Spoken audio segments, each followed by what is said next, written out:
Welcome back to Nick Lenz's Comic Corner, Classic, Classic, Non-Classics.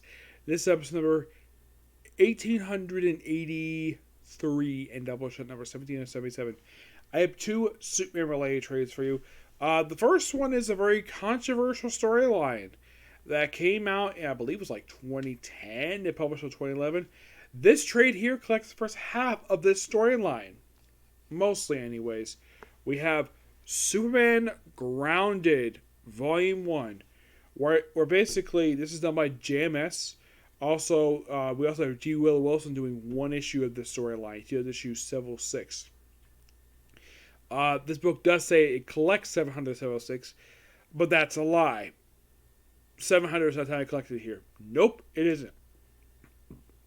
Excuse me. Basically, the purpose of the storyline is basically to have Superman walk across America. Yep. By the way, like I said, G. Wilson does 706, while JMS does the prelude from 700 and all the way up to 705, which I think that's when he left, or maybe a little afterwards. I'm not sure. The artwork is done by Eddie Barrows, Leonardo Lovria, Wellington Doss, J.P. Meyer, Alba Ferreira, Weldon Wrong, and Amilcar Petilla. The prologue cover artist, the cover artist was John Cassidy and David Boris with Gary Frank and Brad did the 700. This is basically Gary Frank's artwork. That's the actual cover for 700. But this book here does not have the entire story. It's a short story about basically a woman who blames Superman for not saving her husband. And we have Batman appearing here. Yes, Batman. So he talks to Flash, and then he proceeds to... By the way, this page here is frequently reused to break up the issues. Yes, this one page. Why the heck this trade key is frequently using this damn thing makes no freaking sense at all.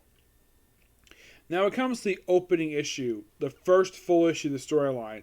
Now, Len Carr himself did a review of this issue several years ago. So, you just have Superman just looking at a car.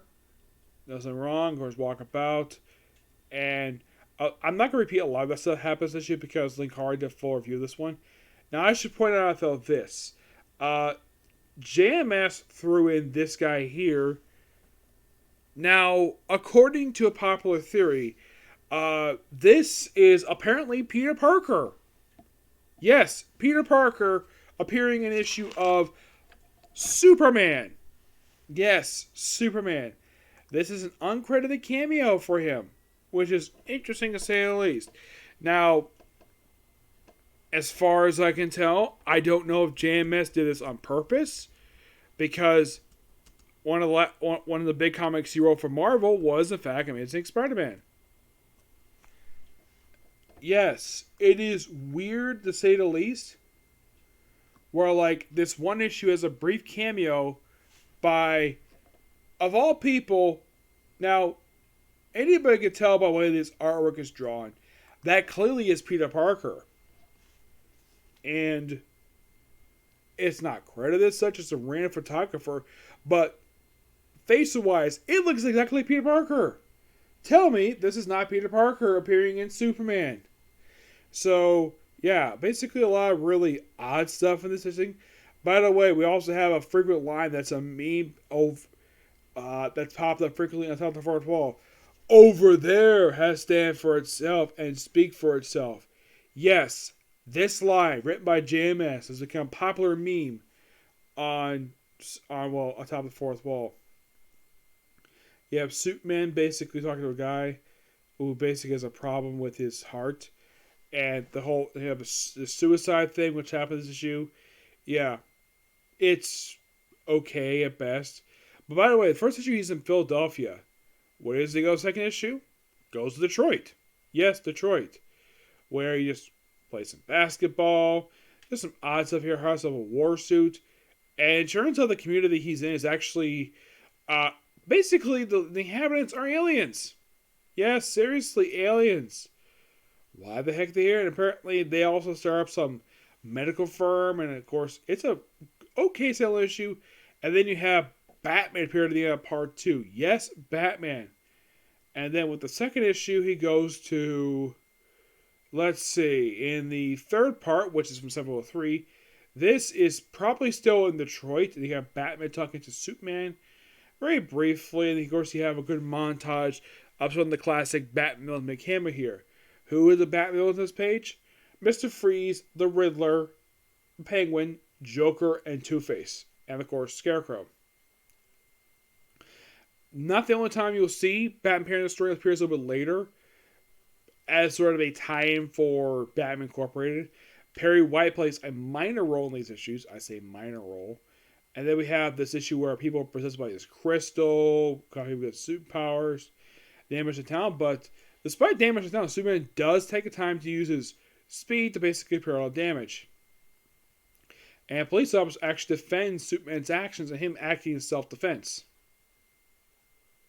Yeah, Batman, of course, still continually appears. And again, we have... Okay, this is stupid.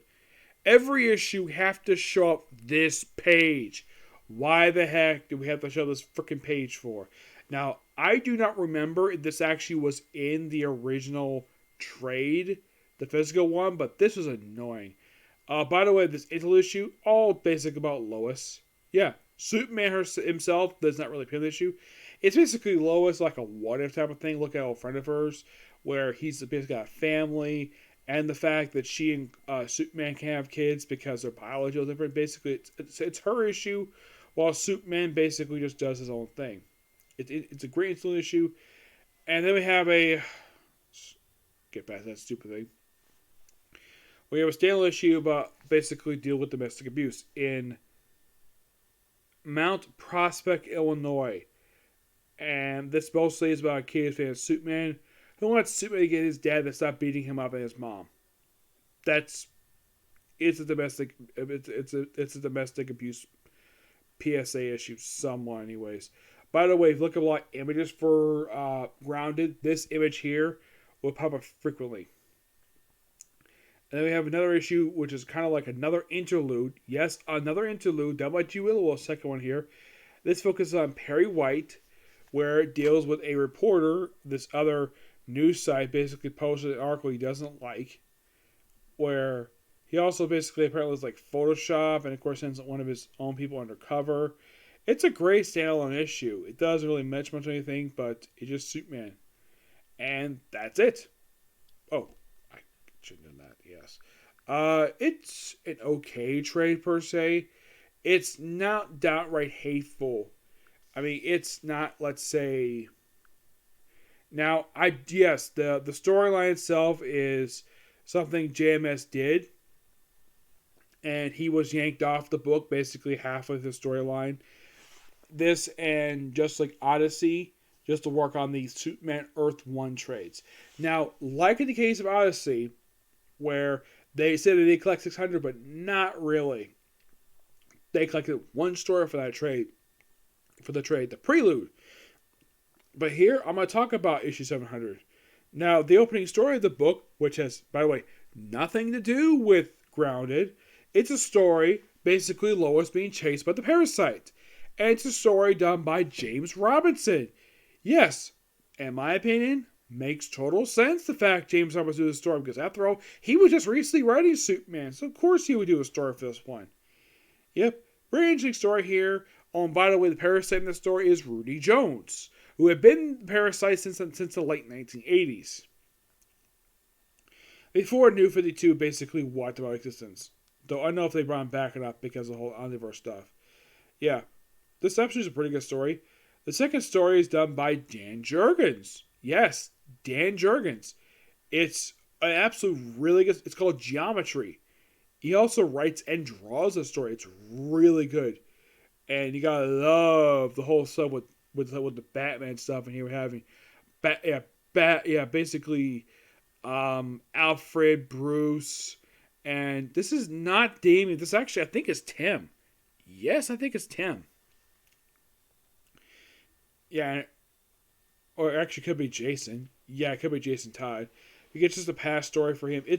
I love the stuff in here. It's a really good classic, like Superman interacting with, well, Or it could be Dick Grayson. It could be Dick Grayson here. Yeah, it's a really good team up story between the two of them. And that's it for that one. The first two stories, great stories. Give them both a 10 out of 10. The storyline itself for the trade for Grounded, I'm going to give it a... I only fair it to because I do like JMS's comic work. Almost all of it, I'm not really a big fan of One More Day. I'm going to give it a 9 out of 10. Alright, next up is Supergirl, Woman of Tomorrow. Yep, this was an 8-issue limited series that came out last year. Yep, last year. One of two limited series that came out last year for Tom King. Of course, he also worked on... I know he also... This is actually not the first one he did. But this is interesting, though, for Supergirl. Now, here's the strange thing about this book. Aside from Supergirl herself, all the rest of the characters in this book are all original characters. This then puts Supergirl's adventures on an alien planet, which is similar like Earth, in a way, except just aliens. Yeah. Tom King have a shot at writing Supergirl. I gotta admit, this actually was really good. Also, this costume she's wearing here on the cover, that's the costume she had at the end of her solo book. So, very good the fact they kept this outfit with her. And it's basically her. I mean, it's written like it's basically Superman, in a way, but it's Supergirl in his place. Now, my only guess is the reason why this is being launched last year was because the Supergirl TV series was going to its final season, and they wanted to basically hype that up with a Supergirl miniseries. Now, should this been ongoing? Yes. Yes, it should have. It does a nice ending to it. I'm not going to spoil too much about it. It's basically just Supergirl being similar to Superman, just helping out an alien world, of course, with swords and sorcery, stuff like that. She is briefly injured in the storyline. Yes, shot by an arrow, by a magic arrow. But you could say this is basically Supergirl basically doing alien-style, Conan Barbarian type of story, that's actually pretty good. Despite having Krypto on the cover, he does not appear in this miniseries. Nope, he is completely absent. And then Supergirl walks off, and here's the thing. Supergirl's adventures are mostly been on Earth. This actually is the first book for her where it's entirely set on an alien planet. Because she has no purpose in life anymore. Because, well, that's the way the synopsis is written. Like, she has the purpose. Like, what's the use for her? On Earth, it's basically Superman's protector. Yeah. But since this miniseries wrapped up, she has not been featured in anything at all. Not really. It's a damn good miniseries. I do recommend it. Just really good. Really fun. Something I really enjoy. Yeah, I'm going to give this book a 9.5 out of 10 with that. There is roughly 2 more miniseries left to talk about for Tom King. There is, of course, Batman, Superman, obviously, and there's Batman, Catwoman, and the current Human Target series. Yes. From Tom King, it's really good. I enjoyed this book. What did everybody feel about this Supergirl Woman of Tomorrow? Please leave in the comments below. I'm sure my friend Tivy has probably read it. I don't know if he reviewed it or not, but I'm sure he's probably read it because it's, of course, Supergirl. Yep. I mean, I like the Supergirl comics. So with this, basically, like, here's the strange thing about Supergirl for her ongoing series, her 7 volumes she's had. I've only fully reviewed volumes 2, 6, and 7. I have reviewed most of volume 5 and about half of volume 4. I have never reviewed volume 3 or even volume 1 for that matter. I've read them, but I've never reviewed them. In the case of volumes 1 and 3, there's no trades to them. Volume 4, it's not, the trade series is not finished yet.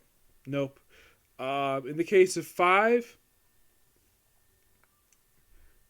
I haven't found more trades yet, per se, to review for that one. Because I'm reading the new printing ones for that one. Yep. But yeah, not much to say about these 2 trades. I mean, Woman Tomorrow, really good. Grounded's okay. It's not terrible. I know it's not very well liked by Superman fans. But, like I've said before, I'm not the biggest Superman fan.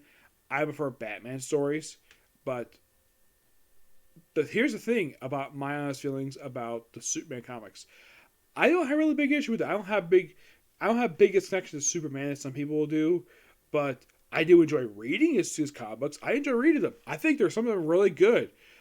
But I am not really a big fan of Superman. I like some of the stories, but the character, not the biggest fan of Superman. Supergirl, if you think about it, I'm a little more fan of her than basically Superman. Yeah, but I also love her basically her regular friendship she has with Batgirl. Yep.